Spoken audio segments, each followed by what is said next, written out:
Dasturimizda eksklyuziv fakt. O'zbekiston va Italiya arxeologlari tomonidan Surxondaryo viloyatidagi Jarqo'ton yodgorligida olib borilgan qazishma ishlari natijasida noyob ashyolar yurtimizda 4000 yil avval, aniqroq aytganda bronza davrida jarrohlik amaliyoti o'tkazilgan bo'lishi mumkin degan taxminlarga sabab bo'lmoqda. Muxbirimiz mavzu tafsilotlariga to'xtaladi.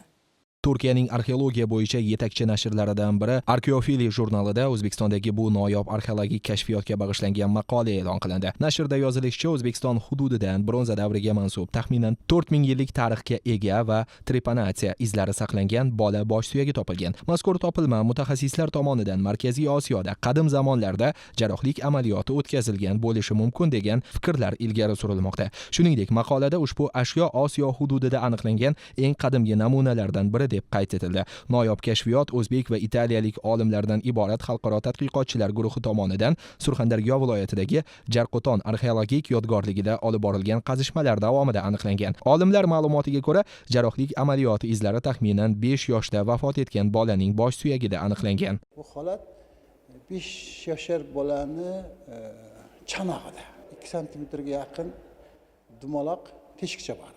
Hamma hayron, hamma kuzatyapti. Bu qanaqa teshikcha deganda va uni anatomik to'g'ri yotganligi bolaning, keyingi ta'sirlar bo'lmaganligi, ya'ni sun'iy bo'lmaganligi asoslandi va ekspeditsiya a'zolari buni jarrohlik amaliyoti natijasi degan fikrga kelishdi. O'sha paytda metall, bronza buyumlar, pichoq, skalperga o'xshagan asboblar kashf qilingan. Lekin meditsinaligini, xirurgik, ya'ni amaliyoti ekanligini laboratoriyaning xulosasi eng go'zal va chiroyli bo'ladi.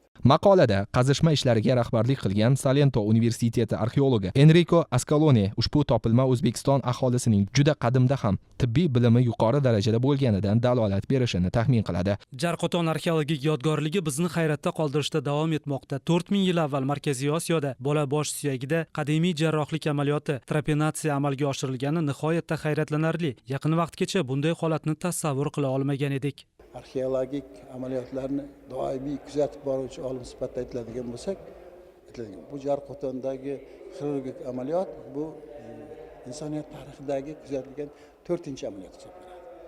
Va shov-shuvlarga asos bor. Buni meditsinaning rivojlanganligini ko'rsatuvchi faktor bu. Mutaxassislarning ta'kidlashicha, mazkur ilmiy mulohazalar hozircha dastlabki va taxminiy xulosalar hisoblanadi. Hozirda topilma yuzasidan maxsus tahlillar olib borilmoqda. Agar ushbu taxminlar ilmiy isbotini topsa, bu qadimgi Baktriya hududida bronza davridayoq ehtimoliy tibbiy amaliyotlar mavjud bo'lganini ko'rsatuvchi muhim dalillardan biri bo'lishi mumkin.